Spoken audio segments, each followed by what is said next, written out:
자, 오늘은 첫날 2페이지 먼저 출제 경향을 한번 보겠습니다. 그 출제 경향에 보시면 뭐 특별한 거는 뭐냐면 우리가 인사 조직 전략, 그 다음에 마케팅 경영과 이렇게 제가 가리키는 분야가 세 분야인데 그게 뭐 출제 비중이 똑같다는 거예요. 네. 그래서 이제 인사 조직 전략 전공 교수님 한 분 오셔가지고 8문제 내고, 마케팅 교수님 오셔서 8문제 내고, 경영과 운영관리 교수님 오셔서 8문제 내고 뭐 그렇게 된대요. 그러니까 이제 과거 10년간 보면 뭐 이게 한 번도 바뀐 적이 없으니까 뭐 이 과거 추세대로라면 올해도 그냥 8문제 이렇게 나는 거죠. 근데 여러분 그 시험이 어떻게 나든 간에 제가 보니까 인사조직 전략 8문제는 거의 다 맞출 수가 있어요. 그래서 여러분 일단 기본적으로 그거 8문제는 좀 깔고 가셔야 되고, 그 다음에 이제 그래서 우리는 어떤 전략을 써야 되냐면 인사조직 전략 8문제는 맞고, 마케팅에서는 좀 뭐 만약에 어렵게 나오면 이제 6문제, 경영과학도 6문제 이렇게 해서 이제 토탈 한 24문제 중에 20개는 맞추셔야 돼요. 20개. 그래서 이제 요 정도 하시려면 어느 정도 하시면 되냐면 일단 그 기본적인 내용은 이제 뭐 기출문제 정도를 풀 수 있을 정도로 하시면 돼요. 그래서 기출문제를 우리가 이제 여기 그 제가 보기에는 경영학 시험에서 이제 제일 중요한 건 뭐냐면 여기 객관식에도 제가 올해는 조금 이론을 좀 더 보강을 했어요. 그래서 뭐 좀 별로 안 중요한 거 뭐 이런 거는 그냥 제가 여기다 책에다 안 넣고 그냥 말로 설명하고 그랬었는데, 올해는 이제 좀 이론을 좀 더 많이 넣었어요. 그래서 그 이론을 제가 요약을 해서 뭐 표라든가 뭐 그림 이런 걸로 되어 있는데, 그거를 우리 시험에는 당연히 뭐 텍스트로 해서 이렇게 막 보기가 막 뭐 한 몇 줄짜리 이렇게 나요. 그러니까 제가 뭐 전에도 얘기했지만 여기 그림이나 표를 말로 어떻게 설명해 놓는지 이게 이제 굉장히 중요하고, 그 다음에 이제 출제위원들이 보통 이제 틀린 보기를 만들 때 어떤 스킬로 그 틀린 보기를 만드는지 이런 거를 이제 좀 객관식 하시는 동안에 문제를 보면서 그거 이해하시는 게 좋아요. 그쵸? 예. 그리고 이제 여기 그 뭐 객관식 들으시는 동안에는 뭐 그냥 제 강의를 반복적으로 들으시면 되고, 네. 끝나고 나면 왜 제 그 학원 홈페이지 게시판에 가면 그 제가 매년 기출문제 해설해서 mp3로 만들어서 올려놓은 거 있거든요. 그거 해서 들으시면 돼. 그거 해서 이제 계속 저기 뭐 전철에서 출퇴근하실 때 저기 학원 오고 그다음에 집에 가고 할 때 계속 그거 듣고 뭐 자기 전에도 좀 듣고 자고 뭐 이렇게 하면 그러면 이제 지금부터 시험 전까지 그 감을 유지하기가 굉장히 좋아요. 그래서 이제 그렇게 하시면 돼요. 그거 mp3 공짜예요, 공짜. 네. 그렇게 하시면 되겠어요. 네. 자, 나머지 좀 디테일한 측면들은 그거는 여러분이 이제 중간중간에 한번 찾아보시면 되겠고요. 네. 그 다음에 오늘은 그러면 이제 11페이지 바로 보겠어요. 경영 일반. 근데 이제 여기는 최근 10년간 문제가 이게 아마 2번인가 났어요. 한번 봅시다. 경영 여기 2014년에 한 번 나고 2016년에 한 번 나고 그리고는 안 났어요. 최근 10년간. 그래서 여기는 출제 가능성이 좀 굉장히 낮아요. 예. 그래서 우리가 이제 좀 그냥 여기는 제가 여러분 그냥 여기는 여러분이 앞에 그냥 셀프 스터디 하셔요. 예. 그래서 그게 우리가 시간상 그냥 셀프 스터디 하시면 돼요. 뭐 충분히 여기 뭐 몇 장이야? 한 장, 한 페이지, 두 페이지, 셋, 넷, 다섯, 여섯, 일곱 개는 일곱 개. 예, 7페이지니까 그냥 간단하게 읽어보시면 돼요. 그래서 이 페이지는 그냥 바로 문제를 바로 풀어보도록 하겠어요. 18페이지를 한번 봅시다. 18페이지. 네.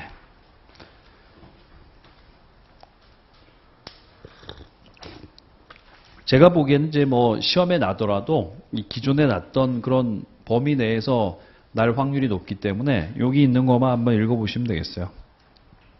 자, 문제 봅시다. 18페이지의 1번. 테일러의 과학적 관리법에 관한 설명 중 가장 적절한 것은? 1번. 보상은 생산성과 연공, 팀워크와 능력에 비례하여 주어져야 한다. 이게 틀렸죠. 이게 왜냐하면 이제 테일러의 과학적 관리법은 얘는 이제 20세기 초 이론이거든요. 20세기 초에는 효율성 같은 걸 굉장히 따졌어요. 그러니까 이제 뭐 보상은 테일러가 얘기했던 보상은 그 차별적 성과급제라고 기억나시죠? 이렇게 됐던 거. 이렇게 했는데 이제 여기가 표준과업이에요.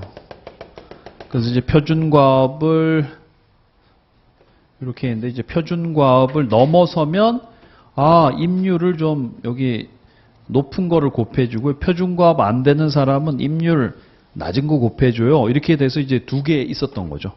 근데 여러분 이제 제가 요 그림 설명하면서 제일 중요하게 생각한 게 뭐냐면 요 축이 이제 요걸 시간당 돈을 여긴 당연히 임금이에요. 그럼 어차피 이제 우리가 이쪽으로 가 있으니까 뭐 어쨌든 시간에 비례해서 임금을 받느냐 아니면 생산성에 비례해서 임금을 받느냐 둘 중에 어느 거예요? 이거예요, 이거. 시간은 아니고 생산성에 이거야, 이거. 그게 이제 X축이 생산성이에요, 생산성. 생산량에 따라서 임금을 받는 거죠. 그러니까 이제 많이 만들면 많이 받을수록 이제 돈이 많아지는 거죠. 우리가 편의점에서 아르바이트 하면 일하는 시간당 돈을 받으니까 이제 일하는 시간이 많은 만큼 돈을 많이 받는데 요거는 이제 그게 아니라 생산량에 비례한 임금입니다. 요걸 우리가 뭐라고 했죠? 이걸 이제 차별적 성과급이라고 했어요. 그래서 이제 이 그림을 보시면 테일러가 돈을 주는데 보상은 뭐에 비례해서 생산성만 연공도 아니고 팀워크도 아니고 능력도 아니고 그냥 테일러는 바르게 고치면 테일러는 보상은 생산성에 비례하여 주어져야 한다고 했다. 뭐 이렇게 하면 되죠. 네. 그 다음에 이제 임파워먼트와 상향적 커뮤니케이션을 중시했다. 이건 뭐 최근 얘기예요. 우리가 이제 예전에는 옛날 전통적인 경영학은 약간 X이론적인 관점인 거 아시죠? 사람들은 일하기를 좀 싫어하고 뭐 그러니까 감시 감독을 해야 되고 뭐 이런 거지만 요즘은 이제 Y론적 관점이니까 사람들한테 자율성을 주고 임파워먼트 하고 그다음에 상향적 커뮤니케이션 이제 사람들한테 의견도 물어보고 이런 거잖아요. 밑에서 위로 올라가는 커뮤니케이션이니까 그러니까 2번은 좀 굉장히 현대 경영학이에요. 네. 테일러는 조금 이제 전통적인 관점이라고 보지만 그 반대죠. 임파워먼트는 올해 시험 났었어요. 올해 2020년에 시험 났었어요. 그 다음에 이제 동작 연구, 감정 연구, 인간관계 연구가 활발히 진행되었다. 동작 연구는 맞지만 감정 연구와 인간관계 연구는 그건 인간관계론이야. 인간관계론. 인간관계론 이후죠. 인간관계론은 1930년대야. 요거는 한번 적어드릴까? 20세기 초에 고전적 접근법 있었죠. 글씨 너무 작나? 보여요? 고전적 접근법. 여기에는 세 가지가 있죠. 뭐 있어요? 테일러가 있고, 그 다음에 이제 저 프랑스의 페열, 그 다음에 독일의 베버도 있고, 그렇죠. 네. 그 다음에 이제 1930년대 인간관계론이 있었죠. 인간관계론. 네. 그 다음에 이제 1940년대 행동과학. 그 다음에 이제 1960년대 시스템적 접근법.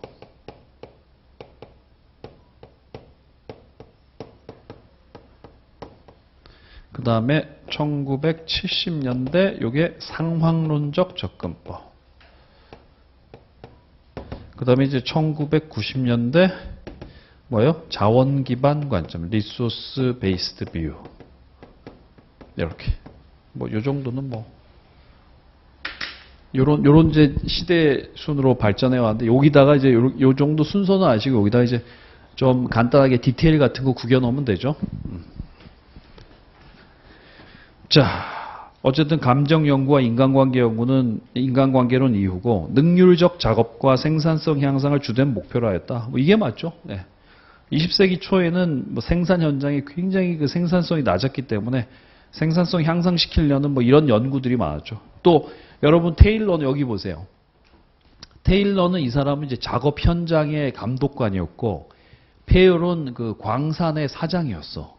그다음에 이제 막스 베버는 이 사람은 그냥 뭐 학자였는데 어쨌든 그러니까 이제 요 테일러는 작업 현장의 그 작업 반장 뭐 관리자였기 때문에 작업 현장에서 생산성 높이기 위한 그런 도구들, 작업의 방법 뭐 이런 것들을 이제 굉장히 연구를 많이 했고 요 두 사람은 회사 전체의 조직 전체의 효율성을 높이기 위한 뭐 조직의 운영 원리 뭐 이런 걸로써 이 사람은 일반 관리론이란 걸 만들었고 이 사람은 이제 막스 베버 뭐요? 관료제지 관료제. 그렇죠? 그 다음에 직무 설계가 전문화, 분권화, 개성화, 자율화되었다. 이런 거는 뭐 전혀 아니죠. 직무 설계 전문화는 말이 되죠. 전문화. 왜냐하면 이제 그 테일러는 이제 직무를 이렇게 잘 분석을 해서 과업을 잘 분석을 해서 예. 그래서 이제 가장 효율적인 거를 사람들한테 뭐 맡기려고 했기 때문에 전문화는 말이 되지만 분권화, 개성화, 자율화 이런 것들은 약간 이제 좀 현대의 얘기죠. 최근에 와서 생긴 얘기죠. 그 다음에 2번 시스템에 대한 설명 중 가장 적절하지 않은 것은 여기에서 나온 거죠. 시스템적 접근법. 우리가 이제 시스템적 접근법 나오면서 어떻게 됐어요? 기업은 이때부터 이제 기업은 오픈 시스템 관점이야. 이렇게 이해되기 시작했죠. 시스템이긴 시스템인데 오픈 시스템이란 거죠. 오픈 시스템. 우리가 이제 시스템엔 두 가지가 있어요. 클로즈드 시스템이 있고 오픈 시스템인데 오픈 시스템은 그 환경과 뭔가 유기적인 그런 관계가 있으면 오픈 시스템. 그다음에 이제 그런 게 환경과 관계가 없으면 이제 클로즈드 시스템이죠. 네. 하나의 시스템은 다수의 하위 시스템을 구성된다. 그렇습니다. 이 시스템 이론이라는 게 이게 인간의 몸도 제가 하나의 시스템인데 인간의 몸도 뭐로 구성됐다고 했어요? 뭐 소화기관, 순환기관, 뭐 소화순환, 그 다음에 또 호흡기관 뭐 이런 걸로 이제 구성되어 있다고 했죠. 그러니까 하나의 시스템은 다수의 하위 시스템으로 구성되고 하위 시스템들 각각의 목적 달성을 위하여 서로 독립적으로 운영된다. 아니죠. 예. 우리 이제 인간의 생존을 위해서 이 몸에 있는 모든 시스템들이 굉장히 상호 유기적으로 행동하죠. 따로 노는 거 아니야. 따로 놀면 이제 정말 팔다리 따로 놀면 어떻게 돼요? 몸이 이상해지겠지. 그렇죠? 예. 그러니까 이제 하나의 기업이 하나의 시스템이라면 기업은 여러 부서로 구성되는데 여러 부서들은 어떤 기업의 생존 혹은 발전, 성장을 위해서 각 부서들의 활동은 따로 놀면 독립적으로 놀면 안 되고 뭐예요? 상호 유기적으로 이제 조종이 되어야 되는 거죠. 그래서 2번이 틀린 거고 시스템은 투입. 그러니까 이제 시스템 내부로 어떤 기업 내부로 인적 자원, 물적 자원, 뭐 자본이라든가 원재료 이런 게 투입이 되고 회사 내 어떤 프로세스 처리 과정을 거쳐서 산출물 뭐예요? 서비스 기업에서는 서비스고 물건을 만드는 기업에서는 뭐 재화가 나오겠죠. 그렇죠? 그래서 이제 그게 시장에 팔리고 다시 피드백되고 이런 과정 맞죠? 기업은 개방 시스템 속성을 지니고 있다. 그렇죠? 시스템은 피드백을 통해 균형을 유지한다. 그렇죠? 네. 저도 이제 여기 앞에 커피숍 여기 굉장히 진하잖아. 예. 그래서 저는 이제 항상 그 집 가면 저는 연하게 해달라고 해요. 막 그 샷 그대로 받으면 거의 사약인 것 같아. 예. 그러니까 그래서 이제 거기도 보면 이제 모든 손님들이 여기 커피 너무 진해서 뭐 또 좋아하는 사람도 있고 싫어하는 사람도 있고 하니까 이제 싫어하면 조금 농도를 낮추는가 뭐 이렇게 해야지 이제 살아남는 거죠. 안 그러면 이제 거기 가서 마시고 나면 일주일간 잠을 못 자 뭐 이렇게 될 수도 있고 아니면 이제 초조, 불안 뭐 이렇게 막 그렇다고 하면 이제 문제되죠. 그러니까 피드백 통해 균형을 유지하죠. 네. 그다음에 이제 19페이지 보겠어요. 3번. 지식 경영에 대한 설명 중 가장 옳지 않은 것은 지식 경영 아시죠? 일단 이 노나카 이쿠지로라는 사람이 얘기했는데 지식은 크게 두 가지가 있다. 뭐요? 형식지하고 암묵지. 형식지는 뭐죠? 이 말이나 글로 표현이 가능한 객관적인 지식이고 암묵지는 말이나 글로 표현이 불가능한 알고는 있지만 얘기해주기는 참 뭔가 설명하기는 어려운 뭐 이런 것들을 이제 암묵지라고 하죠. 그래서 이제 지식이라는 게 형식지로만 돼 있으면 전수하기가 좋아. 말이나 글로 표현하면 되지만 형식지하고 암묵지의 복합체로 존재하기 때문에 그런 걸 이제 그 전수하는 과정을 설명한 거죠. 어떻게 설명했어요? 요렇게. 요거는 시험에 좀 나요. 암묵지하고 형식지는 올해 2020년에도 났어요. 암묵지, 형식지. 그래서 이제 암묵지에서 암묵지로 그대로 배우는 거를 우리가 이제 소셜라이제이션이라고 했어요. 요걸 이제 뭐라고 했죠? 요거 이식화라고 했고.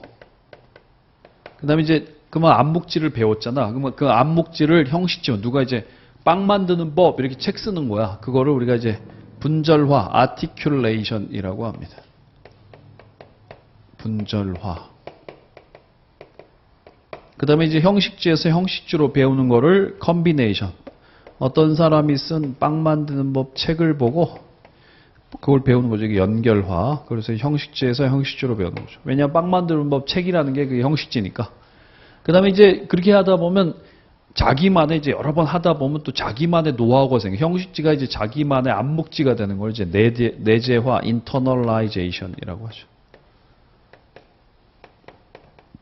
내재화. 그래서 이런 과정이 계속 돌고 도는 거죠. 이렇게 계속 돌고 돌면서 하면서 네. 이게 이제 개인 여기 보면 책에 보시면 이제 교재에 보시면 여기 입체로 돼 있잖아. 개인 수준에서 이런 지식들이 돌고 돌다가 집단 차원으로 또 조직 차원으로 오면 이제 한 개인이 갖고 있던 그런 지식이 회사 전체의 지식이 되기 때문에 그래서 어떻게 돼요? 어떤 지식을 한 명이 갖고 있다고 하면 그 사람이 다른 회사로 확 가버리면 우리는 이제 지식이 이제 제로가 되는 건데 그렇지가 않게 되는 거죠. 지식을 이제 여러 사람이 공유하면 공유할수록 더 커지고 그렇게 되니까 그게 지식 경영이죠. 자, 그래서 3번 옳지 않은 것은 뭐예요? 지식 경영은 기업의 내 외부로부터 지식을 체계적으로 축적하고 활용하는 경영 기법을 말한다. 그렇죠? 지식은 더 많은 사람이 공유하며 할수록 그 가치가 더욱 증대되는 수학 체증의 법칙을 따른다. 그렇죠? 여러분 이게 수학 체증의 법칙, 경제학에서는 이제 수학이 체감하는데 우리가 이제 이런 지식 산업이라든가 뭐 정보제 이런 경우에는 수학이 체증하죠. 왠지 아시죠, 여러분? 그 세 가지 배웠잖아. 우리가 이제 예를 들면 뭐 MS 오피스야.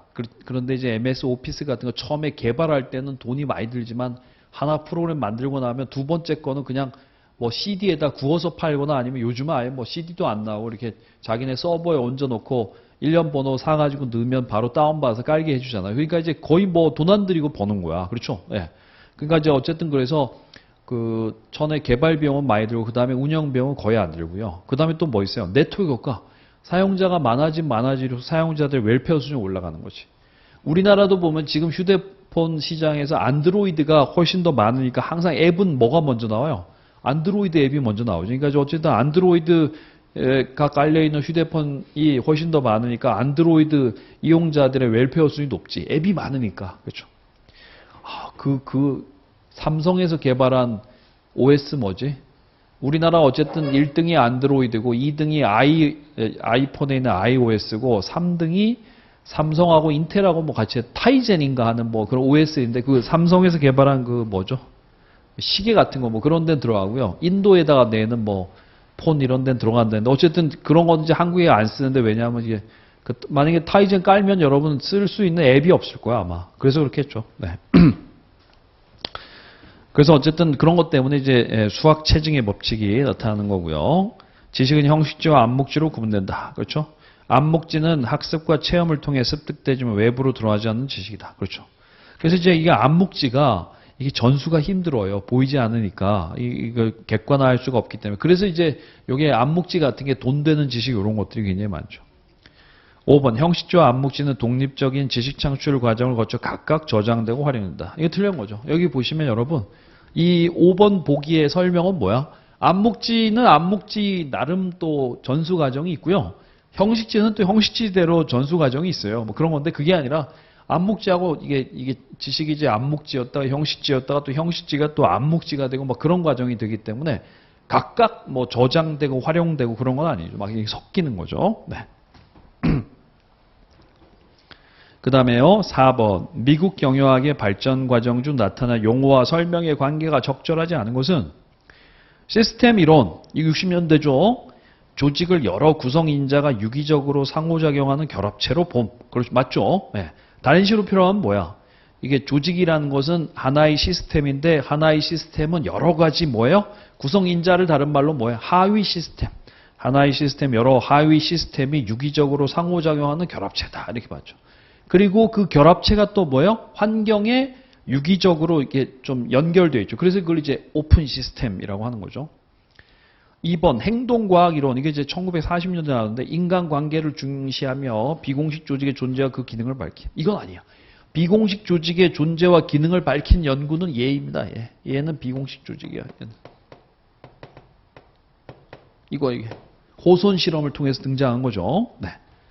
근데 이제 행동과학은 인간관계론하고 공통점은 뭐냐면 이제 인간을 연구 대상으로 한다는 거는 공통점인데 우리가 이제 이 인간관계론은 정말 뭐 경영자와 종업원 간에 종업원 또 끼리 종업원들 간에 인간관계가 좋아지면 뭐 좀 뭐예요? 생산성이 올라간다 뭐 이런 내용이기 때문에 이게 좀 연구의 한계가 있어요. 그래서 이제 문을 내리고 좀 인간에 대해서 좀 체계적으로 연구해보자. 그래서 등장한 게 이제 행동과학이에요. 그래서 인간관계론하고 그 행동과학하고는 다른 거예요. 다른 거. 그래서 이제 비공식 조직의 존재를 처음 밝혔다 그러면 그건 무조건 인간관계론이 되어야 됩니다. 네, 그래서 2번이 틀린 거고. 과학적 관리법은 과업 관리의 목표는 높은 임금, 낮은 노무비. 그렇죠? 여기 테일러의 과학적 관리법에 가장 중요한 거는 높은 임금.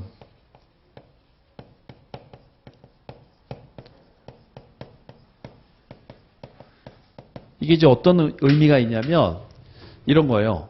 직원들은 그래도 좀 돈을 더 주자. 어떻게든 좀 돈을 더 주고 대신에 이제 돈을 더 주는 대신에 생산성은 우리가 이제 돈을 주는 것만큼 생산성이 엄청 올라서 그래서 이제 돈을 더 줬는데 생산성은 뭐 한 과거보다는 4배가 올라가는 거야. 생산성은 막 4배가 올랐는데 월급은 한 1.5배 더 주면 훨씬 더 우리가 남는 장사잖아요. 그렇죠? 그럼 이제 월급을 많이 주니까 종업원은 좋아요. 근데 이제 종업원은 과거보다 4배로 더 힘이 드냐? 그런 건 아니야. 왜냐하면 이제 테일러가 작업 방법을 과학적으로 연구를 해서 좀 일을 좀 편하게 할 수 있도록 막 작업에 필요한 도구 같은 것도 만들어줬기 때문에 그러니까 과거보다는 큰 힘 안 들고 생산성 올라서 돈은 더 받고 하니까 그러니까 이제 회사는 전체적으로 노무비의 비중은 내려가고 직원들은 과거보다 돈을 더 받고 하니까 그러니까 이제 이게 노사가 공동으로 번영할 수 있는 원리다. 뭐 이렇게 해서 이제 테일러의 과학적 관리법이 20세기 초에 히트를 친 거야. 그러니까 이제 이게 보면 사람들 입장에서 보면 높은 임금 낮은 노무비가 이게 말이 되냐. 임금을 높여주면 당연히 노무비 비중이 올라가는데 이게 말이 되냐. 근데 제가 얘기했던 그런 거예요. 네. 그동안에는 너무 작업을 하는 방법에 대해서 연구도 안 돼 있고 도구도 없고 했기 때문에 정말 막 몸으로 다 땜빵을 했었는데 예를 들면 이제 여기에서 저까지 그 용광로에 들어가는 쇠를 옮기는 건데 여기를 이제 들고 올렸었는데 여기하고 저기까지 계속 저까지 옮겨야 되면 여기다가 철로를 하나 놔. 철로를 놓고 이 철로 위에다가 구루마에다가 쫙 해서 그래서 쭉 밀고 가면 그냥 저까지 바로 가는 거야. 그러면 굉장히 손쉽게 날릴 수 있잖아요. 그러니까 그렇게 한 거야. 그렇게 하니까 이제 힘은 좀 더 들이지 않고 월급은 더 받고 근데 이제 생산성은 뭐 너무 많이 올라가니까 회사는 이제 노무 비중 오히려 낮아지는 거야. 뭐 그런 거를 이제 찾으려고 했던 게 테일러의 연구예요. 이해가시죠? 하지만 거기 같은 시기에 있던 그 포드라는 사람은 뭐라고 했어요? 포드? 여기 포드도 있죠. 포드는 이제 뭐라고 했어요? 이 사람 이제 저가격 고임금이라고 했어요. 요거는 이제 같아. 고임금 같아요. 포드는 이제 그 포드 자동차의 설립자 그 헨리 포드인데 포드는 뭐라고 했냐면 기업이라는 거는 봉사의 기관이야. 기업은 이제 사회에 봉사하는 기관이기 때문에 사회에 봉사하려면 어떻게 해야 돼요? 소비자들한테는 제품을 싸게 그 다음에 이제 직원들한테는 돈 많이 이게 이제 봉사라고 생각했어요. 그래서 이제 저가격 고임금의 원리를 내세웠는데 여러분 저가격 고임금 하려면 대량 생산해야 돼? 소량 생산해야 돼? 대량 생산해야지. 그래서 대량 생산하려고 뭐 했어요? 3S 했지. 3S 외워도 이거 시험 났어. 3S. 3S 뭐죠? Simplification, Standardization, Specialization 세 가지죠. 단순화, 표준화, 전문화. Simplification, Standardization, 그 다음에 Specialization 이렇게 세 가지죠. 3S 주장한 거죠. 다 잊어버렸었는데 조금씩 기억나죠 그래도 조금씩. 네.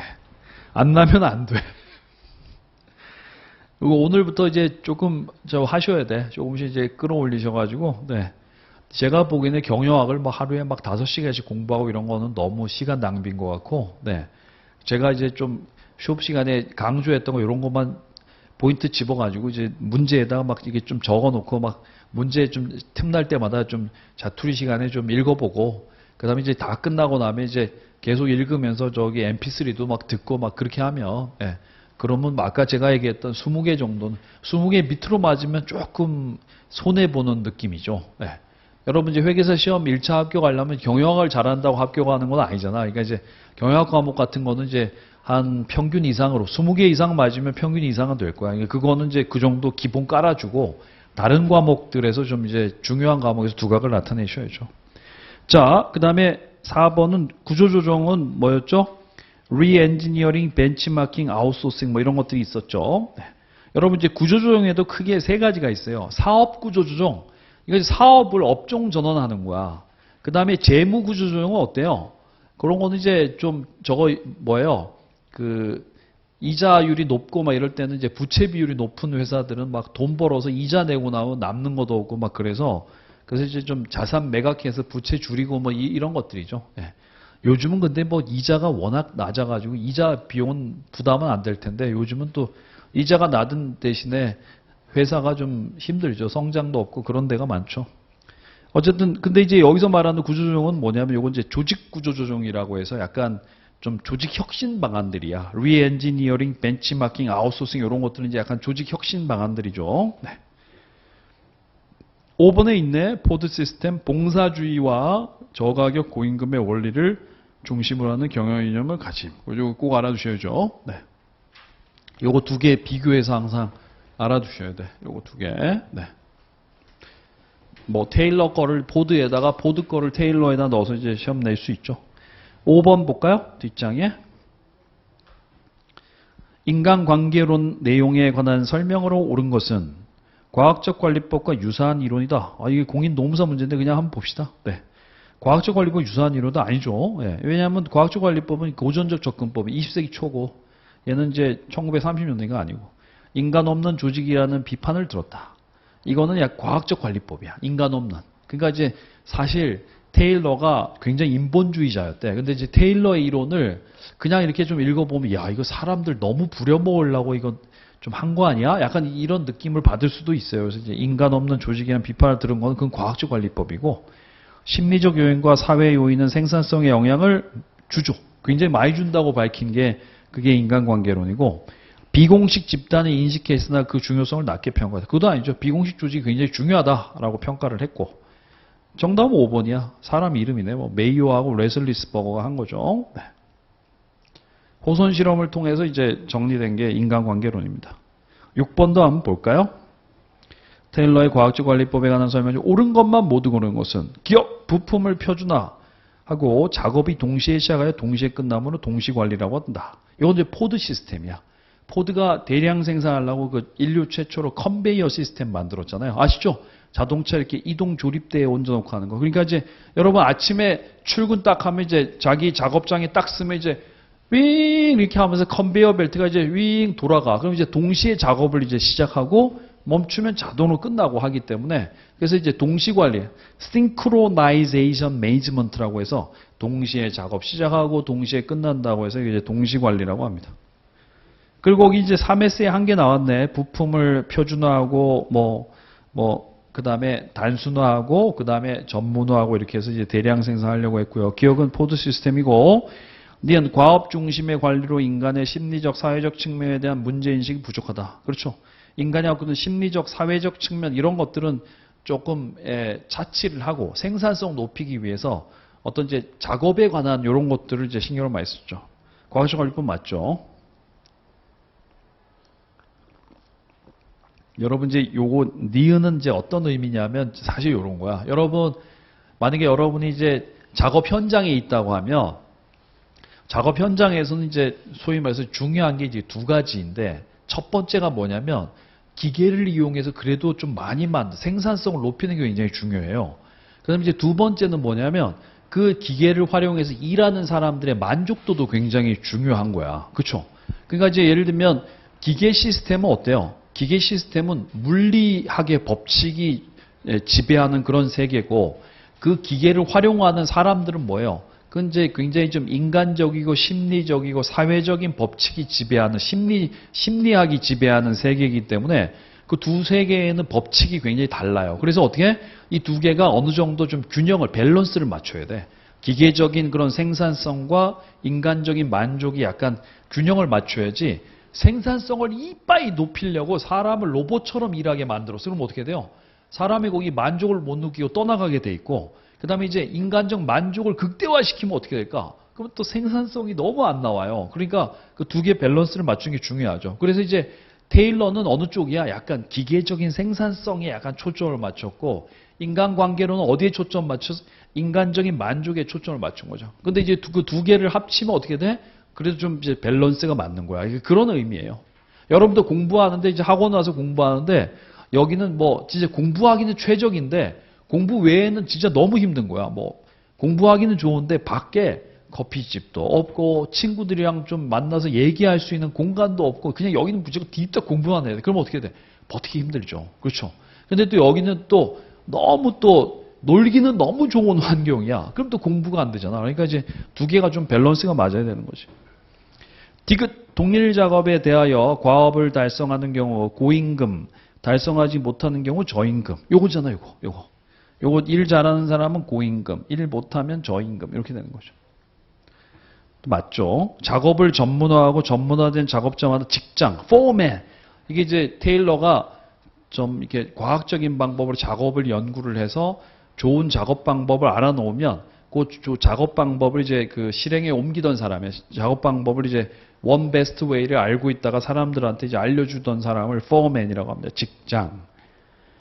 작업 환경에 관계없이 작업자의 동기부여가 작업 능률을 증가시키는 결과를 보여주겠다. 이건 뭐 인간관계론 혹은 행동과학의 지식이죠. 그래서 테일러의 과학적 관리법과 관련된 건 니은 디귿 리을 3번이 되겠네요. 7번 이게 이제 최근에 2014년 문제네요. 과학적 관리법 또 적절하지 않은 것은 분업의 원리를 적용하여 업무를 세분화하고 작업 절차를 표준화했다. 그렇죠. 이게 작업의 어떤 동작과 그 각 동작마다 걸리는 시간을 연구하고 해서 작업을 이렇게 세분화, 표준화하였고요. 시간과 동작 연구를 통하여 표준 작업량 설정. 그렇죠. 요 표준 작업량이 중요해. 표준 작업량을 설정하고 요거 넘어서면 똑같이 8시간 근무 넘어서면 이제 시간당 좀 높은 거 곱해주고 낮으면 이제 낮은 거 곱해주고 뭐 이렇게 한 거죠. 그 다음에요.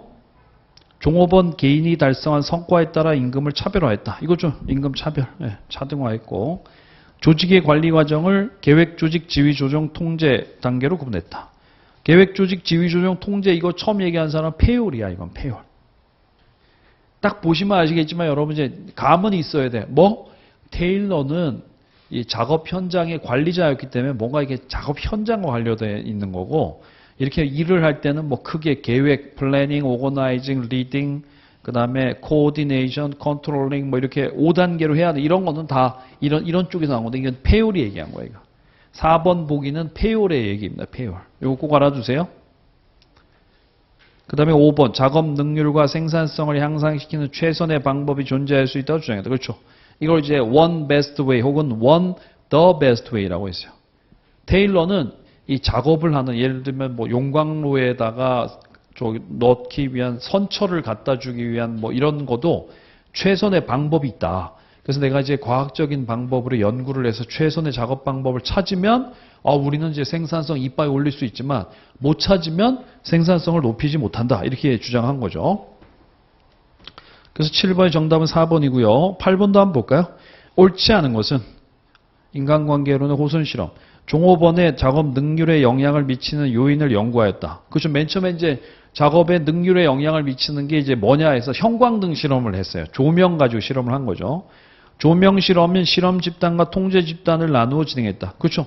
그러니까 이제 한쪽은 형광등으로 백열등을 형광등으로 바꿔주고 한쪽은 그냥 이제 조명 그대로 둔 거야. 백열등으로. 작업 능률 향상은 작업장에서 물리적 조건 변화가 가장 중요하다는 걸 확인했다. 아니죠. 호선 실험 결과 조명을 올려봤는데 올렸을 때는 정말 생산성이 올렸어요. 근데 이제 조명을 떨어뜨리면 생산성 떨어져야 되는데 안 떨어졌잖아. 그러니까 이제 조명이 그렇게 중요한 건 아니다라고 했죠. 네. 3번이 틀렸고 면접 조사를 통해 종업원의 감정이 작업에 어떻게 작용하는가를 파악했다. 그렇죠? 작업 능률은 비공식 조직과 밀접한 관련이 있다는 것을 발견하였다. 그렇죠? 9번 보세요. 9번은 뭐 너무 쉽지. 뭐 케플란과 노튼의 BSC 네 가지 관점을 적절하지 않은 건 뭐 있어요? 1번이 뭐예요? 재무적 관점. 2번이 고객, 3번이 내부 프로세스, 4번이 학습과 성장 이렇게 배웠잖아요. 아닌 건 뭐 사회적 책임 관점 이런 건 없지. BSC에는 적어도. 그렇죠? 뒤에 있는 문제는 그건 여러분들이 한번 제가 모의고사 이런 데 냈던 문제거든요. 한번 풀어보시고 2장으로 바로 가도록 하겠습니다. 그래서 어쨌든 1장에서는 최근에는 시험에는 잘 안 내세요.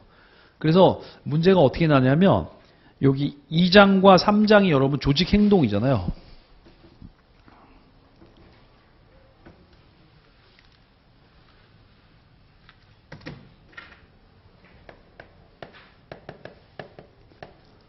조직 행동이 2장과 3장에 걸쳐서 있는데 양이 많아요. 이거 3문제 정도 나고 그 다음에 이제 인적 자원 관리 에서 한 3문제 이렇게 나고 그 다음에 이제 여기 조직 이론 한 문제 전략 경영에서 한 문제 뭐 보통 이제 이런 게 가장 좀 스탠다드한 건데 올해는 2020년에는 여기에 이거는 안 나고 그냥 이게 4문제 나왔어요. 그다음에 여기 안 나고 여기서 그냥 이게 4문제 나왔어요. 예. 그래서 어쨌든 요즘에는 이거하고 이거 그러니까 2장, 3장, 5장이 가장 중요한 부분이라고 생각하시면 돼. 왜냐하면 아마 출제위원들이 2장, 3장 전공하시는 분하고 5장 전공하시는 분들이 시험 출제위원으로 많이 들어가시기 때문에 자기 전공 아닌 이런 것들은 시험에는 잘 안 내시더라고. 잘 안 내. 그래서 요즘엔 좀 뜸해요. 여기가 좀 뜸해요. 네. 골고루 나오면 뭐 좋은데 그래서 이 부분은 참 뭐 강의하기도 그렇고 안 하기도 그렇고 왜냐하면 또 날 수도 있거든. 네. 그러니까 좀 또 하시긴 해야 됩니다. 어쨌든 초점은 어디다가 2장, 3장, 그 다음에 5장에다가 좀 초점을 두셔야 돼. 네. 25페이지 봅시다. 조직행동. 그 24페이지에 보면 뭐 출제 경향하고 제가 2장의 주요 키워드 써놨는데 그건 제가 이제 과거에 뭐 한 13년간 그 문제를 다 보고 거기에다가 이제 시험 났던 거를 이제 해놓은 거야. 그래서 이제 전에는 막대 그래프로 제가 해놨었는데 막대 그래프로 하니까 이제 너무 표현을 많이를 못해요. 그래가지고 이제 모든 그 개념에 대해서 시험 났던 거는 뭐 적어도 이제 한 번 이상 난 거는 거기에 이제 키워드가 올라 있어요. 그래서 이제 좀 거기 빈도가 높은 거 있죠. 뭐 이요인 이론 뭐 이런 거 보면 11번 시험 났어. 공정성 이론도 뭐 기대 이론 이런 것도 시험 진짜 많이 났어요. 뭐 12번, 13번 뭐 이런 거야. 네. 그건 아마 이제 여러분 동기부여 이론은 매년 시험에 한 문제 나니까 동기부여 그냥 나면 그냥 보기에 그냥 자동으로 막 올라가는 거야. 네. 그래서 그런 거죠. 네. 자, 그래서 어쨌든 여러분 2장에서는 동기부여가 제일 중요하고 3장에서 뭐가 제일 중요해요? 리더십이 중요해. 그래서 동기부여 한 문제 무조건 나고 리더십 한 문제 납니다. 그러면 이제 여기서 벌써 2문제 커버되는 거야. 그럼 이제 나머지 한 문제 혹은 2문제가 어디 나냐? 기타 등등 납니다. 기타 등등. 자, 조직행동 볼까요?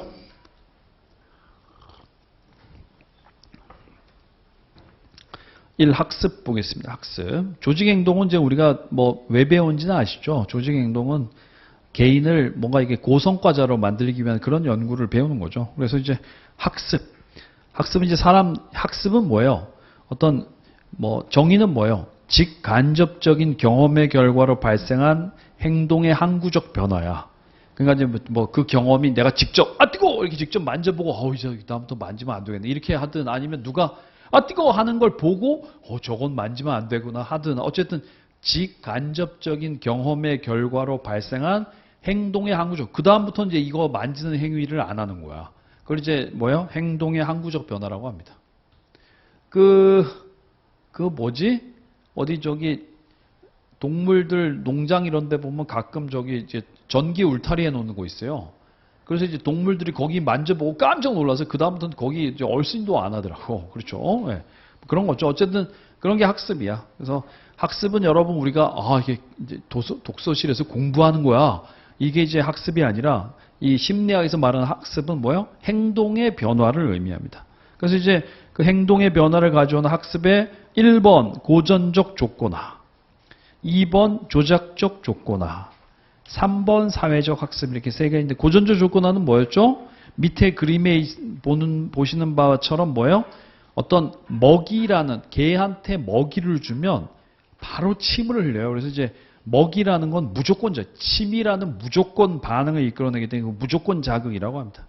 개는 먹이만 주면 뭐 바로 침 나와요. 그러니까 먹이하고 침하고의 그런 어떤 관계를 이용을 해서 종소리 듣고 침을 흘리게 할 수 있을까? 할 수 있다는 거야. 어떻게 하냐면 종치고 밥 주고 종치고 밥 주고를 계속. 그래서 이제 그 종소리 듣고 사실은 침 흘리는 개는 없어요. 그러니까 이제 그 종소리를 중성자극이라고 합니다. 그래서 중성자극하고 밑에 있는 먹이라는 무조건 자극하고 뭐예요?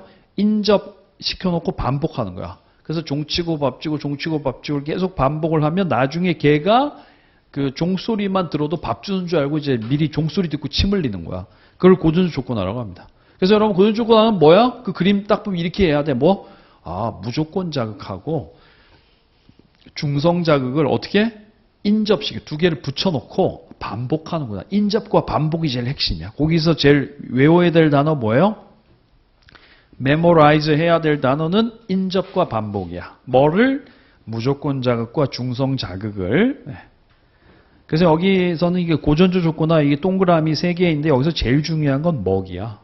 왜냐하면 먹이라는 무조건 자극이 있으면 그런 거하고 다른 거하고 두 개 붙여놓으면 무조건 자극에서만 나오는 반응인 그 침을 중성 자극에서도 뽑아낼 수가 있거든요. 그러니까 이제 제일 중요한 게 먹이가 뭐예요?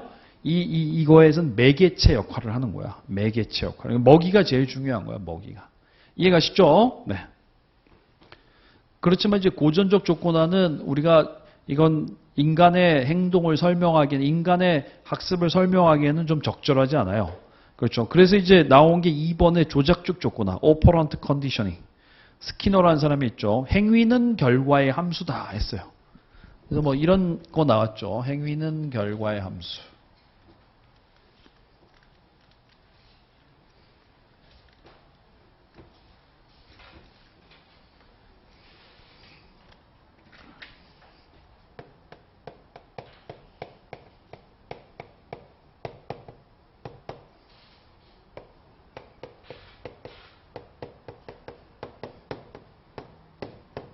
이거죠, 이거. 행위는 결과의 함수. 그렇죠. 그러니까 이제 여러분 보시면 뭐 제가 기본 강의 때도 설명드렸지만 함수가 2x 플러스 3이야. 그럼 여기다 이제 x 값에 2를 넣으면 바로 뭐예요? 7 나오잖아. 그렇죠. 그러니까 어떤 함수에다가 결과를 집어넣으면 그 값이 나오니까 그게 이제 행위라고 했어요. 그러니까 중요한 게 뭐야? 이거죠. 뭐 어떤 행동을 했는데 행동 뒤에 오는 결과. 이 결과가 굉장히 호의적이게 오면 이 행동은 또 나올 확률이 높지만 어떤 행동을 했는데 그 뒤에 안 좋은 결과가 오면 어떻게? 이 행동은 안 나올 확률이 높다는 거죠. 그러니까 이제 이 말은 행위는 결과의 함수라는 얘기는 무슨 뜻이에요? 행동이 또 나올지 안 나올지는 그 행동 뒤에 오는 결과가 좌우해. 이런 뜻이지. 이해가 쉽죠? 네. 여러분 이거 기억을 오래 가지고 가려면 이거를 저건 뭐 저거구나 해서 자기가 갖고 있는 논리로 이해를 해야 돼. 그러니까 이제 그런 식으로 이해하셔야 돼요. 그래서 행위는 결과의 함수라는 말은 이제 그런 뜻이야. 그래서 여러분 결국 이런 거잖아. 어떤 애들이 이제 뭐 여러분도 나중에 이제 가정을 이루시면 애들 훈육할 텐데 착한 행동하면 어떻게 해? 계속 하게 하려고 그 뒤에다가 이제 뭐 칭찬도 해주고 뭐 간식도 주고 용돈도 주고 이렇게 하겠지만 안 좋은 행동하면 어떻게 해? 그 행동하면 안 되니까 어떻게 해? 그때 이제 혼내는 거죠. 그렇죠? 네, 그게 바로 이제 조작 조건화야. 그래서 조작 조건의 제일 핵심은 뭐예요? 어떤 우리가 이제 그 행동을 또 나오게 하려면 우리가 이제 그 행동 뒤에다가 뭔가 인위적으로 뭔가를 주는 거야. 줘서 이제 강화물이라고 하는 그런 걸 줘서 계속 하게 할 수도 있고 또 안 좋은 거를 줘서 못하게 할 수도 있다. 그게 핵심인 거죠. 그래서 조작적 조건화는 어디서 왔어요? 그 선대학자들의 이론, 효과의 법칙하고 강화의 법칙 두 개를 이제 엮어서 만든 게 조작적 조건화죠. 효과의 법칙은 누구의 이론이냐? 손다이크. 이게 회계사 시험에 났었어요. 손다이크의 효과의 법칙은 law of effect. 뭐냐? 호의적인 결과가 따르는 행동은 반복되고 호의적이지 않은 결과가 나타나는 행동은 반복되지 않는다. 이게 이제 효과의 법칙이에요. 그럼 효과의 법칙 이퀄 조작주 조건화가 아니냐? 아, 그건 아니야. 왜냐하면 호의적인 결과 따른 행동은 반복이 되는데 어쨌든 호의적인 결과가 계속 줘야 되거든. 이 행동 뒤에 호의적인 결과 또 행동을 하면 뒤에다 호의적인 결과 또 행동을 하면 또 뒤에다가 또 주고 이렇게 해야지 계속 반복되기 때문에 그래서 이제 계속 줘야 돼요. 그게 밑에 있는 강화의 법칙이야. Law of Reinforcement. 바람직한 행동을 지속시키기 위해서는 강화 요인. 여러분 학교에서 만약에 장학금 준다고 하면 그러면 이제 그냥 그 장학금 안 줘도 공부 열심히 할 거야? 막 학과 공부 열심히 할 거야? 뭐 물론 뭐 그럴 수도 있지만 그래도 장학금 준다고 하면 좀 더 그렇잖아. 이거 열심히 했더니 장학금 받고 또 열심히 해서 장학금 받고 이렇게 하는데 열심히 해서 장학금 받았는데 열심히 했더니 그 다음에 안 주는 거야. 그러면 이제 그 다음부터는 뭐 나 안 해 이렇게 되겠죠. 그러니까 강화물은 계속 줘야 돼. 그래서 그 효과의 법칙하고 강화의 법칙하고 두 개 엮어서 만든 게 조작주 조건화다라는 거죠. 네. 효과의 법칙은 시험에 났기 때문에 꼭 알아두세요. 조작주 조건화는 어때? 그거는 굉장히 우리의 삶하고 굉장히 연관이 많이 돼 있어요. 그렇죠? 우리는 좀 조작주 조건화의 세계에 살고 있잖아. 착한 행동하면 뭐 상 받고 난 안 좋은 행동하면 벌 받고 뭐 이렇게 하니까 이게 다 조작주 조건화인 거죠. 네. 26페이지 넘어가겠어요? 이 사회적 학습 이론에서 이제 제일 중요한 것은 뭐예요? 어떤 학습을 뭐다? 이렇게 사람들이 간접적 경험을 통해서도 학습을 한다는 게 제일 중요한 거죠. 그래서 여기 사회적 학습에서 제일 중요한 단어는 세 번째 줄에 약간 인지적, 요 인지적이라는 게 제일 중요해요. 인지적. 여러분 정말 지능이 낮은 동물이더라도 착한 행동하면 저도 뭐 우리 집에 뭐 이게 강아지 애들이 하도 키우자고 해서 키우는데 좀 연락 사고도 많이 치고 해서 좀 그렇지만 요즘에 쉬는 잘 가려요. 그래서 이제 집에다가 이제 저거 뭐야 뭐 이렇게 쉬하는 거 있잖아. 그런 거 이제 패드 그 깔아놨는데 맨 처음엔 거기다 안 했어요. 근데 이제 그 쉬하면 또 그걸로 해서 이제 걔들 또 냄새 맡고 거기 가서 하니까 이제 막 맨 처음에 집에다가 패드 한 10장 깔았다가 지금은 이제 패드가 2장으로 줄었어. 네. 근데 어쨌든 뭐 응아 잘하고 이러면 제가 그 뭐 얘가 좋아하는 육포 이런 거 줬거든. 그러니까 응아만 하면 이제 나 쳐다봐요. 이제 육포 달라고 이렇게 하는데 어쨌든 그런 거야. 그러니까 이제 그 지능이 낮은 동물들도 자기가 뭔 행동을 하면 그 뒤에 보상을 받으면 이제 그걸 또 하려고 하고 이러기 때문에 학습을 시킬 수 있어요. 그렇지만 예를 들면 내가 이제 걔한테 패드에다가 이제 쉬하는 모습을 보여주고 따라하라고 하는 거야. 그러면 이제 걔는 지능이 낮기 때문에 사람이 거기다 쉬하는 실제로 우리 아들내미는 자기도 강아지라고 하면서 거기다 막 쉬하고 막 그렇습니다. 근데 이제 그걸 보고 따라하질 못해. 왜? 인지 능력이 부족하기 때문이지. 그러니까 이제 우리가 예를 들면 여러분 저 요즘에 뭐 전동 킥보드 타봤어요? 근데 이제 그거 나도 뭐 우리 집 사람이 또 언제 또 그거 앱 깔아가지고 막 타고 다니고 하더라고. 그거 좀 위험하더라. 근데 나도 한번 타봤는데 그냥 여기 타고 다니는 애들 보고 뭐 브레이크가 이쪽에 있고 이제 여기 약간 속도하는 거 있더라고. 그래서 이제 그거 보고 그냥 나도 처음 타자마자 그냥 탈만 하더라고. 예. 그러니까 내가 평소에 지나다니는 사람들 그거 어떻게 컨트롤하는지 보고 그냥 눈으로 보고 배운 거야. 직접 경험해 본 게 아니라 그냥 저렇게 타는 거구나라고 이제 그 장면을 보고 제가 학습을 한 거야. 그런 거를 이제 내가 두뇌 능력이 있으니까 그걸 보고 배울 수 있는 거예요. 그래서 이제 여기 사회적 학습이 제일 중요한 건 인지적인 게 굉장히 중요해요. 어떤 그 학습자의 인지 능력이 있어야지만 사회적 학습이 가능하다는 거죠. 어떤 의미가 있냐면 여러분 이제 우리가 인간이 직접 경험으로만 배워. 정말 뜨거운 물에 펄펄 끓는 물에 손을 담가보고 와 이건 담그면 안 되는구나. 칼로 손을 한 번 잘라보고 야 이게 잘리네. 이렇게 했으면 우리가 이제 몸이 성하지 않아요. 차에 치여보고 아유 차에 치이면 죽는구나 이렇게 되면 우린 죽었을 거야. 하지만 인간이 멀쩡하게 살아있는 게 뭐야? 인간은 대부분 학습을 뭐예요? 사회적 학습 하거든. 엄마가 차에 그 치이면 죽어 막 이렇게 하니까 그 얘기를 듣고 이제 안 하게 되고, 예. 뜨거운 물에 뜨거 하는 사람을 보고 어우 저건 만지면 절대 안 되는구나 이렇게 해서 인간은 이제 간접으로 배우기 때문에 몸을 이제 보존할 수가 있는 거야. 그래서 이제 인간의 학습은 대부분 다 뭐다? 사회적 학습이라는 거죠. 사회적 학습 시험에 났어. 시험에 났는데 여기서 제일 중요한 게 약간 인지적이라는 단어, 인지 능력. 여러분 우리가 이제 좀 아쉽게도 태어나는 모든 사람들이 다들 막 정상적인 지능을 갖지는 못해요. 어떤 사람들은 좀 발달 장애 뭐 이렇게 해서 인지 능력이 좀 낮은 사람들은 이게 이제 성장하면서 거쳐야 될 단계가 있는데 그걸 이제 못 하는 거야. 어느 정도 되면 이제 밥도 혼자 먹고 어느 정도 되면 이제 말도 하고 어느 정도 되면 혼자 걷기도 하고 해야 되는데 그 이제 인지 능력 이런 게 낮으면 이제 그게 힘들어지는 거죠. 그런 거야. 그러니까 이제 인지 능력이 굉장히 중요하다는 거죠. 그래서 그 대표적인 학습이 뭐예요? 밑에 있는 대리학습이에요. 이건 중요합니다. 대리학습, Vicarious Learning. 직접 하는 게 아니라 뭐야? 누굴 보고. 집에서 이제 아버지가 집에서 뭐 하시는 걸 보고, 남자들은 이제 보통 성인 남자들은 저렇구나. 성인 여자들 엄마를 보고, 여학생들이 엄마를 보고, 성인 여자들은 저런 역할을 해야 되는구나. 뭐 이런 걸 이제 배우는 거죠. 그렇죠? 직접 해보지 않고. 네.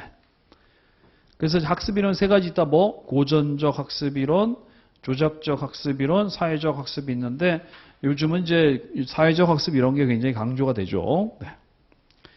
행동 형성 보겠어요. 강화.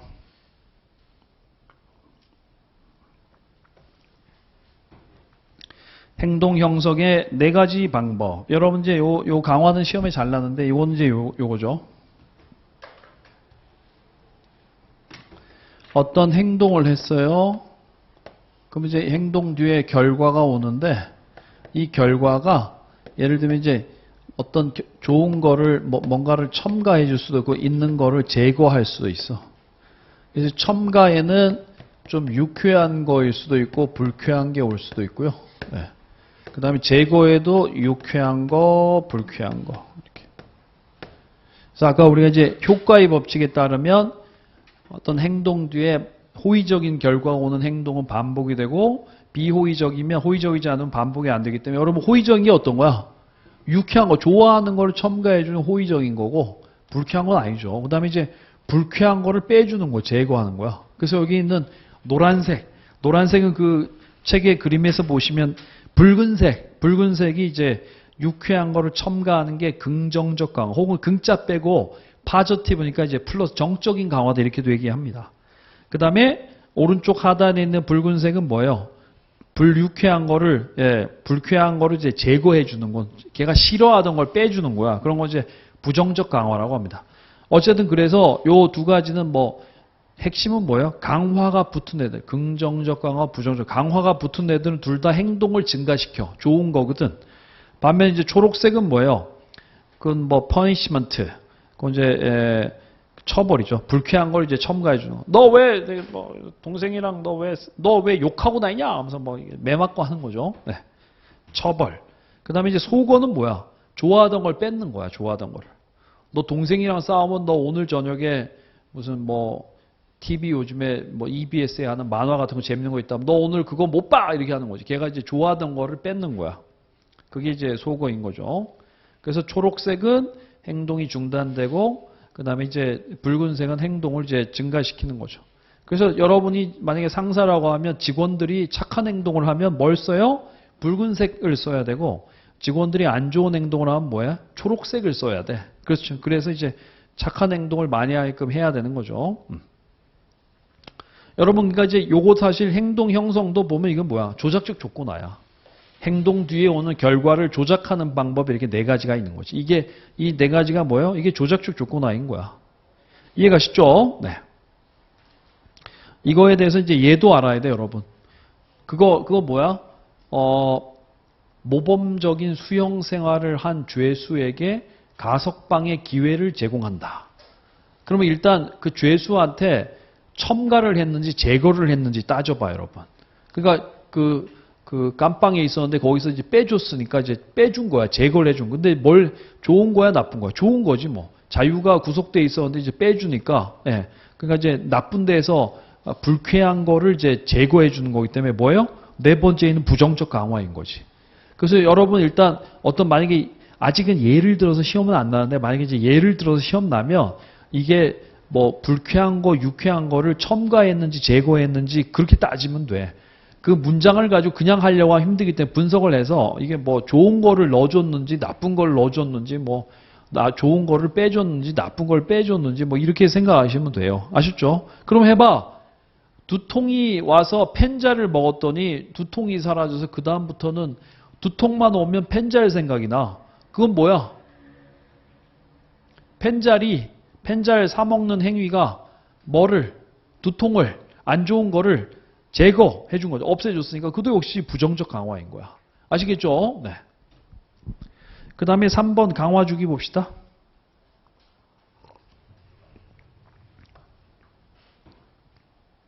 강화주기는 우리가 뭐예요? 바람직한 행동을 계속하게 하려면 강화물을 줘야 되는데 스케줄 언제 한 번씩 줘야 되냐는 거야. 강화물을 언제 한 번씩 줘야 되는 게 그게 이제 강화주기입니다. 그래서 강화주기는 크게 연속적 강화하고 단속적 강화인데 연속적 강화는 뭐야? 착한 행동 할 때마다 뒤에다 강화물 주는 거야. 착한 행동 강화물, 착한 행동 강화물 이렇게 하는 게 연속적 강화인데 근데 이제 이걸 쓰면 제일 좋아요. 제일 좋은데 현실에선 쓰기 어려워. 막 사장님이 막 지갑에다 돈 갖고 다니면서 직원들이 뭐 착한 행동 할 때마다 그때마다 돈 주고 뭐 이런 것도 쉽지 않습니다. 그래서 이제 연속적 강화는 이게 뭐 할 수 있으면 좋지만 이게 현실에서는 좀 불가능해. 그리고 또 얘는 단점은 뭐냐면 이게 착한 행동 할 때마다 강화물을 주다가 한 번 안 주죠. 그 바로 사라져. 그 행동이 그냥 바로 사라져 버려. 그렇기 때문에 이제 좀 현실적으로 쓰기도 어렵고 무슨 문제점도 있고 그래요. 그래서 이제 사람들은 강화물을 어떻게 띄엄띄엄 줍니다. 그래서 이제 띄엄띄엄 주는데 그게 계속 주지 않고 뭐 줬다가 안 줬다 이렇게 하는 그걸 단속적 강화라고 합니다. intermittent. 단속적 강화라고 하는데 단속적 강화에는 일단 위에 두 개는 간격법, 아래 두 개는 비율법이에요. 간격법과 비율법이 있는데 간격법, 비율법에 역시 둘 다 간격법, 비율법 있는데 여기에 보면 둘 다 고정과 변동 여기도 고정, 변동 이렇게 돼 있어요. 그래서 여러분 이제 고정 간격, 변동 간격, 고정 비율, 변동 비율 이렇게 이제 네 가지가 있는데 여기 보세요. 여러분 이제 간격법은 영어로 여기 인터벌이 되어 있는데 인터벌은 그 이제 시간 간격에다 쓰는 거야. 인터벌. 뭐 인터벌 짧게 하라고 막 이렇게 하죠. 그 야구에서 투수가 공을 푹 던진 다음에 이제 포수가 다시 받아가지고 투수한테 주면 그럼 이제 또 바로 던져야 되는데 투수가 이제 거기서 뭐 또 뭐 모자도 한번 하고 로진도 한번 만지고 뭐 바지도 한번 올리고 이렇게 하면 너무 이제 경기가 좀 늘어지기 때문에 박진감이 떨어져. 그래가지고 인터벌 뭐 무슨 몇 초 만에 던져야 촉진 룰인가 뭐 그런 거 있어요. 어쨌든 인터벌은 시간에만 쓰는 단어야. 그러니까 이제 인터벌 어떻게 하냐면 인터벌이 고정되어 있다는 얘기는 매월 25일 날 이 타임 테이블이 있으면 매월 25일 날 매월 25일 한 달 간격으로 강화물을 주는 거야. 여러분 월급이 강화물이잖아. 월급이. 그래서 매월 25일은 월급날 해서 강화물을 매번 주는 거야. 매번. 이런 거를 뭐라고 하냐면 고정간격법이라고 합니다. 그 다음에 이제 변동간격, 시간 간격을 뭐 한 달에 한 번 줬다가도 갑자기 뭐 4개월에 한 번. 막 사람들이 예상을 못하는 시간 간격을 주는 거야. 보너스 같은 거를 막 어떤 데는 줬다가 막 안 이렇게 하는 거. 이런 걸 이제 변동간격. 그 다음에 비율법은 뭐냐면 요건 횟수를 조절하는. 여러분 스타벅스에서 커피를 12잔 시켜 먹으면 그러면 이제 한 잔 공짜로 줘요. 그러니까 이게 12대 1의 비율로. 그래서 비율이 딱 12대 1. 12잔 시켜 먹으면 한 잔 이게 딱 정해져 있으면 고정 비율법이야. 횟수가. 반면 이제 변동 비율법은 뭐예요? 스타벅스도 가끔 보면 뭐 신메뉴 나와서 그거 시켜 먹으면 뭐 오늘은 뭐 스탬프 2개 드려요. 막 이렇게 하는 경우도 있어. 뭐 그런 거가 뭐냐면 원래는 이제 한 잔 사 먹으면 한 개 별을 주는데 막 2개 줄 때도 있고 막 그래요. 그런 거는 이제 변동 비율법이지. 변동 비율법. 네. 그건 변동 비율법이라고 하기 좀 뭐하다. 그거는 그 예는 빼고, 예, 그건 좀 애매하고 변동 비율법 어쨌든 비율을 막 3대 1이었다가 5대 1이었다가 막 이렇게 막 바꾸는 거야. 항상 무조건 10대 1로 이렇게 막 10장 찍으면 커피 한 잔 이렇게 되는 게 아니라 막 바뀌는 거야. 그런 거를 이제 변동 비율법이라고 합니다. 변동 비율법. 됐죠? 그래서 이제 여러분 종합을 하면 일단 효과는 간격법보다는 비율법이 훨씬 더 효과가 좋아요. 왜냐하면 여러분 이제 강화물을 줄 때는 항상 뭐 해야 돼? 착한 행동을 하고 나면 그 다음에 이제 강화물을 줘야지. 고정 간격법은 강화 효과가 거의 없어요. 왜냐하면 착한 행동을 하든 안 하든 상관없이 그냥 매월 25일 날 월급을 주기 때문에 강화의 효과가 별로 없어요. 그래서 이 비율법이 뭐 그래도 착한 행동을 몇 번은 해야 한 번은 뭘 줍니다. 이렇게 하기 때문에 효과가 좋은 게 간격법보다는 비율법이라는 거죠. 이해가시죠? 네. 여러분 그리고 이제 이게 시험에는 아직 안 났는데 제가 만약에 이제 출제를 한다고 하면 틀리게 혹은 헷갈리게 하려고 여러분 이 고정 간격법은 뭐야? 앞에 착한 행동과 뒤에 나오는 착한 행동 간의 간격을 일정하게 하는 거야? 앞에 강화물과 뒤에 강화물 사이의 간격을 일정하게 하는 거야? 뭐야? 그렇죠. 강화물과 강화물 사이의 간격이지. 앞에 착한 행동과 뒤에 행동 간의 간격을 일정하게 하는 건 전혀 아니에요. 그거는 이제 우리가 줄 수가 없고 그건 지가 알아서 해야 되는 거지. 그렇죠? 여기 헷갈리지 마세요. 여기 간격법에서 앞에 거하고 뒤에 거 간격을 일정하게 혹은 뭐 달라지게 하는데 그건 뭐야? 앞에 강화물과 뒤에 강화물 사이의 간격. 행동이 아니야. 아시겠죠, 여러분? 네. 여러분 그 강화 주기는 사실 긍정적 강화를 주는 거야. 그렇죠? 뭔가 이게 착한 행동을 했을 때 유쾌한 걸 넣어줄 때 그냥 뭐 연속적 강화를 쓰냐 단속적 강화를 쓰냐 이런 거지. 저기 처벌 이런 건 안 돼. 처벌 이제 매월 25일은 뭐 딱이 맞는 날 뭐 이런 건 말이 안 되거든. 그래서 그 위에 보시면 26페이지에 있는 중간 그림에서 긍정적 강화물을 줄 때 그때 이제 뭐 이런 방법을 주로 이제 쓴다라는 거죠. 물론 다른 것도 되긴 해요. 하지만 좀 안 맞는 것도 많아. 그래서 이제 대체로는 이제 긍정적 강화를 주는 방법이라고 보시면 되겠어요. 2번 태도 갑시다. 네.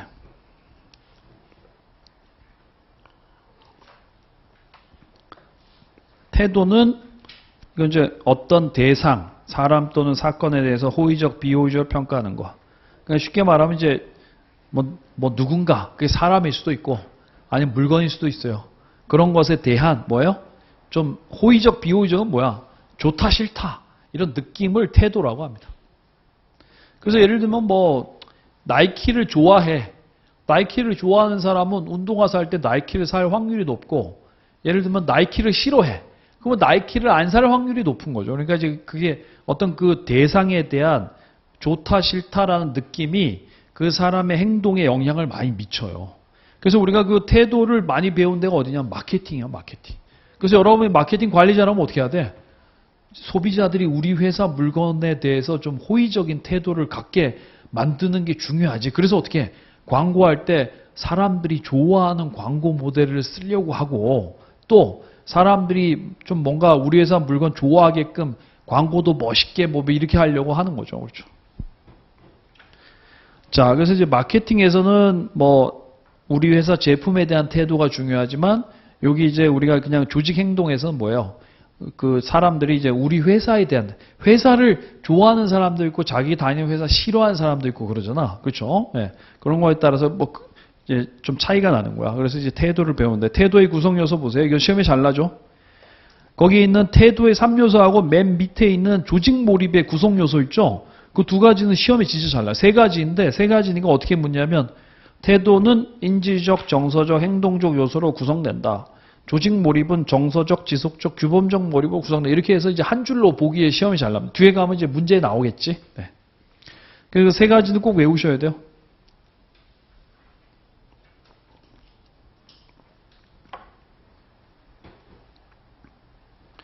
태도의 3요 인지적 요소는 뭐예요? 어떤 사람을 그렇게 인지하는 거죠. 아, 우리 부장님은 너무 권위적이야. 인지적 요소고 권위적이라고 인지를 하니까 싫은 거야. 아, 나 그래서 부장님 짜증나. 이게 이제 정서적 혹은 뭐 감정적 요소라고 affective. 그 다음에 행동적 요소는 뭐예요? 그 약간 권위적이어서 나는 약간 싫어하는 부장님이 주말에 나한테 등산 가재. 그럼 이제 미쳤냐 나 안 가지. 그래서 이게 행동적 요소, 이게 행동 의도적 혹은 행동적 요소라고 합니다. 세 가지 인지적, 정서, 행동 요소. 이거 시험에 잘 나니까 꼭 외우셔야 돼요. 네. 특히 또 마케팅에 가면 이런 거야. 이런 제품이 나왔네. 인지를 하고 그 다음에 감정 혹은 정서. 이게 제품 괜찮다. 그리고 와서 이건 사야 돼. 이렇게 해서 행동으로 옮기기 때문에 이 세 가지가 이제 이렇게 또 영향을 미치는 것도 많이 배워요. 그러니까 이건 중요해. 인지, 감정, 행동 혹은 감정을 다른 말로 정서라고 해요. 정서. affective. 그 다음에 여러분 이제 3번의 태도의 일관성과 인지부조화인데 인지부조화라는 게 뭐예요? 사람들은 이제 보면 이렇게 생각하는 우리가 이제 태도 초창기 연구에서는 이게 이제 사람들이 예를 들면 나이키를 좋아하는 태도를 갖고 있어요. 그런 사람은 그냥 나이키를 사요. 그래서 태도와 행동 간에는 항상 일관성이 있다고 봤어요. 근데 항상 그렇지는 않거든. 그래서 이제 이렇게 요게 이제 일관성이 요게 일관성 깨진 거를 이걸 이제 인지부조화라고 합니다. 요게 태도와 행동 혹은 태도와 어떤 사람의 신념 간에 일관성이 깨진 거를 우리가 이제 인지부조화라고. 인지부조화 뜻이 뭐냐면 어떤 이런 심리적 불편함이야. 요건 외워두세요. 인지부조화가 뜻이 뭐다? 심리적 불편함이야. 난 저 회사 차는 난 절대 안 사. 저 회사 차는 너무 거지 같아. 그래서 그런 이제 그 회사 어떤 특정 자동차 회사의 차에 대해서 부정적인 태도를 갖고 있었는데 아버지가 타시던 그 회사 차를 야, 너 돈 벌기 전까지 이거 좀 타고 다녀 이렇게 해서 받았을 때 얼싸 좋다고 또 받아야지. 그러니까 이제 자기의 태도하고 행동하고는 또 안 맞을 수 있어. 그때 약간 이제 살짝 좀 불편하지. 그렇죠? 친구들한테 그동안 센 척한 것도 있고 막 그러니까. 예. 근데 이제 그런 거를 인지부조화라고 합니다. 인지부조화. 심리적 불편함. 뭐 예를 들면 우리가 이제 물건 같은 것도 좀 합리적인 구매를 해야 된다고 생각하는데 갑자기 충동 구매한 적이 있어. 그렇죠? 충동 구매 약간 비싼 거 충동적으로 샀을 때 약간 그 물건 아직 써보지도 않았는데 기분이 약간 찝찝한 거 있죠. 그런 걸 이제 인지부조화라고 합니다. 인지부조화. 자, 그래서 이제 사람들은 뭐 이런 이제 심리적 불편함이 있기 때문에 이런 걸로 인해서 그래서 이제 이런 걸 이제 없애려고 한다는 거죠. 그래서 이 인지부조화는 이제 그러면 왜 핵심이 뭐냐? 이런 거예요. 사람들은 이제 이런 거죠. 태도와 행동의 일관성을 추구하긴 하나 항상 일관되지는 않다는 거죠. 그래서 이제 일관적이지 않을 때 사람들은 뭐예요? 인지부조화를 경험한다라는 거죠. 그러니까 핵심은 뭐야? 태도와 행동은 뭐 무조건 뭐 항상 일치되는 건 아니라는 거죠. 태도와 행동이 무조건 일치가 됐으면 우리는 무조건 뭐야? 태도를 좋게 만들면 돼. 물건을 팔려면 사람들이 우리 제품 태도를 좋아하게 하면 무조건 사는 거야. 그렇죠? 자, 4번 직무와 관련된 대표적 태도들. 그러니까 뭐 회사에 대한 태도 이런 거야. 그러니까 직무 만족. job satisfaction, 직무의 여러 요소에 대한 평가를 종합하여 진행에 대한 직무에 대한 호의적인 감정으로 종합의 직무 성과는 직접적인 관련성이 없어요. 옛날에는 이제 직무에 만족함, 이게 태도 변수니까 태도가 좋으면 일도 열심히 하겠지 이렇게 했었는데 요즘에 이제 연구를 해보니까 이제 직무 만족하고 이게 성과하고는 막 직접적인 연관은 없어요. 그래서 시험에 뒤에 문제 보시면 뭐 직무 만족이 성과에 미치는 영향은 그리 높지 않은 것으로 나타나고 있다. 이렇게 해서 옛날에 시험에 한번 났었어요. 하지만 시험에 잘 나는 건 2번의 조직 몰입이야. 얘는 시험에 잘 나요. Organizational Commitment. 조직 몰입이 뭐냐면 조직 구성원이 조직 및 조직의 목표와 자신을 동일시하고 조직의 일원으로 남아있고자 하는 상태를 조직 몰입이라고 합니다. 여러분 조직 몰입 뭐라고요? 맨 끝에가 중요해. 뭐야? 조직의 일원으로 남아있고자 하는 심리 상태야. 그러니까 이제 조직 몰입이 높은 사람은 자기 조직을 이직 안 하고 남아있으려는 행동을 할 것이고 조직 몰입이 낮은 사람은 떠나갈 거야. 그렇죠? 그러니까 이제 조직 몰입이 뭐예요? 이직을 설명하는 변수입니다. 이직을 설명해 준 변수야. 우리 회사가 똑같은 조직 몰입 설문지로 매년 조직 몰입을 체크하고 있는데 조직 몰입 점수가 매년 하향세를 그리고 있어요. 그럼 어떻게 해? 야, 우리 회사 막 곧 있으면 대량으로 이직하려는 일이 많이 생기겠네. 이런 걸 예측할 수가 있고 유지되거나 약간 올라가고 있다고 하면 이제 그런 일은 안 생길 수가 있는 거지. 그렇죠? 그 조직 몰입이 뭐요? 그런 그런 정의 때문에 이직을 설명하는 변수야. 그래서 조직 몰입의 구성, 마이어하고 알렌이라는 사람이 얘기했어요. 마이어와 알렌은 조직 몰입을 세 가지로 나눴는데 뭐냐? 정서적 몰입. 너 회사에 왜 남아 있으려고 해? 왜? 좋아서요. 이게 정서적 몰입. 지속적 몰입은 뭐야? 왜 남아 있냐 하면 내가 딴 데도 막 오라고 해서 주판 튕겨봤는데 여기 남아 있는 게 그래도 더 남는 장사야. 그래서 남아 있는 게 지속적 몰입, 경제적 몰입이죠. 규범적 몰입 왜 남아 있냐면 의리 때문에 딴 데 가고 싶지만 사람의 의리가 있어야지. 의리 때문에 도덕적 의무감 뭐 이런 것 때문에 남아 있는 게 규범적 몰입입니다.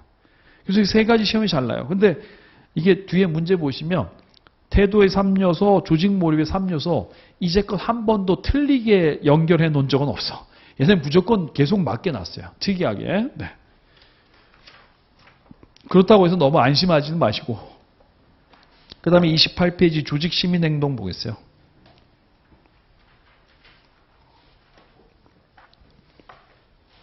요즘에 시험에 났어요. 조직 시민 행동. 뭘 이렇게 떨어뜨려.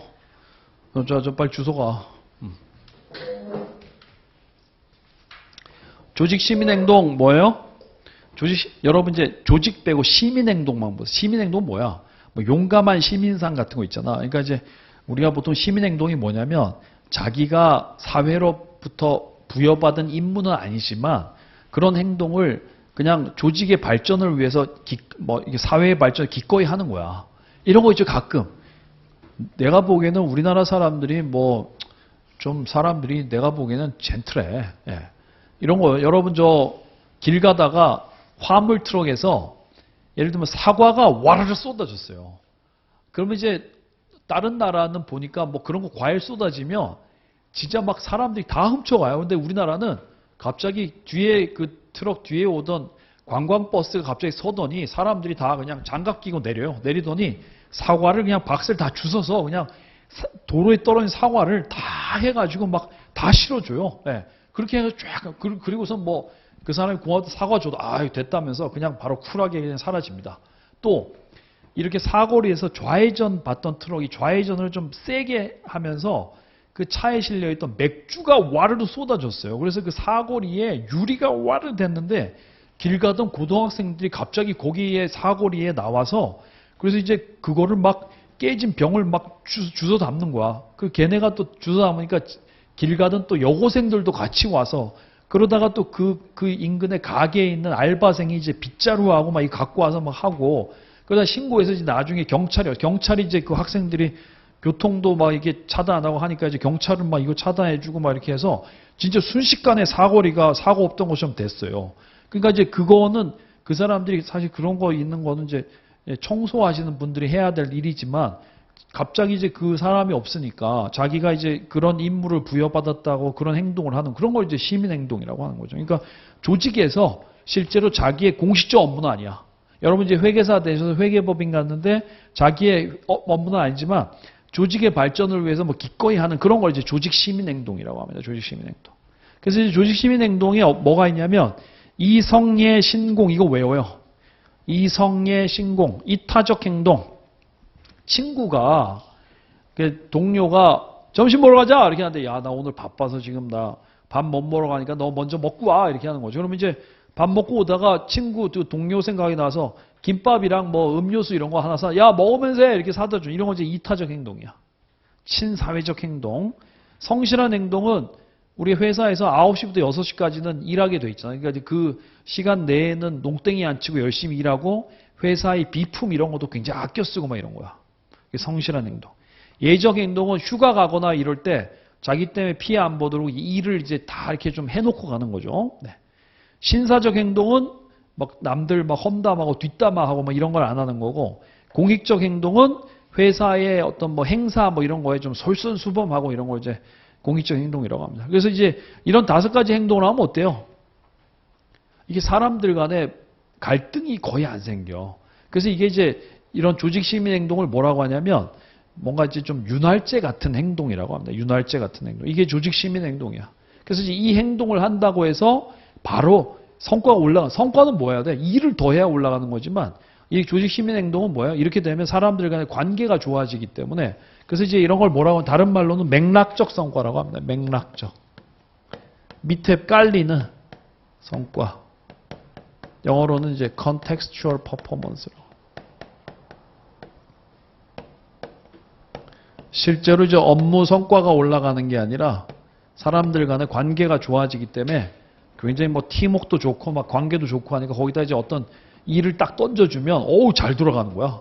기름칠이 잘 돼 있기 때문에 아주 기름칠이 잘 돼 있는 엔진처럼 이제 꽉 잘 돌아가는 거야. 삐걱대지 않고. 그런 걸 이제 조직 시민 행동이라고 합니다.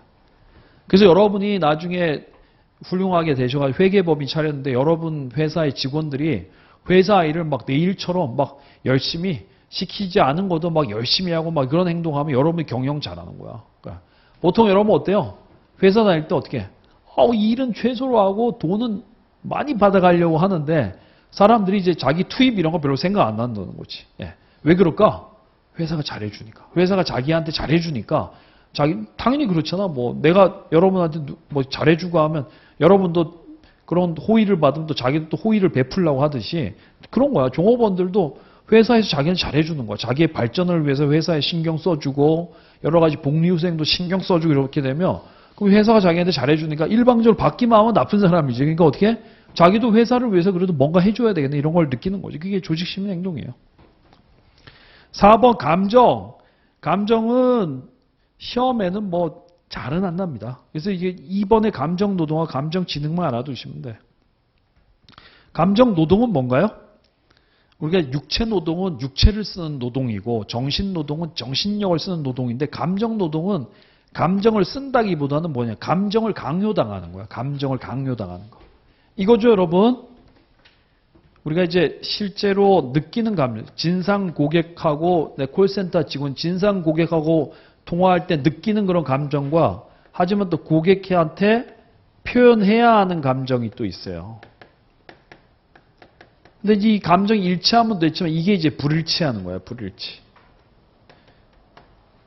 이런 감정적 불일치. 하지만 이걸 해야 되는 것이. 막 빡치지만 뭐 고객이 불편하시죠? 이렇게 해야 되는 거죠. 야, 너 이 새끼 불편했겠다. 이런 식으로 얘기하면 안 되고 이렇게 해야 되는 거예요. 그러니까 이제 이게 실제로는 뭐 열받는데 막 친절한 어투로 얘기해야 되기 때문에 그래서 이제 이걸 표현해야 되기 때문에 감정을 강요당하는 게 감정노동이야, 감정노동. 감정노동 보통 누가 해요?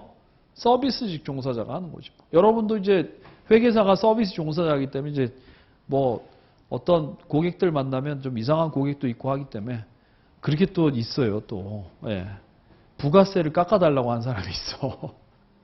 그래서 이제 부가세는 못 깎아준다고 해도 왜 못 깎아주냐고 깎아달라고 하죠. 예. 그럼 이제 뭐 설명드려도 안 되기 때문에 깎아줘야 돼. 그렇죠? 예. 그럼 부가세를 누가 내야 돼?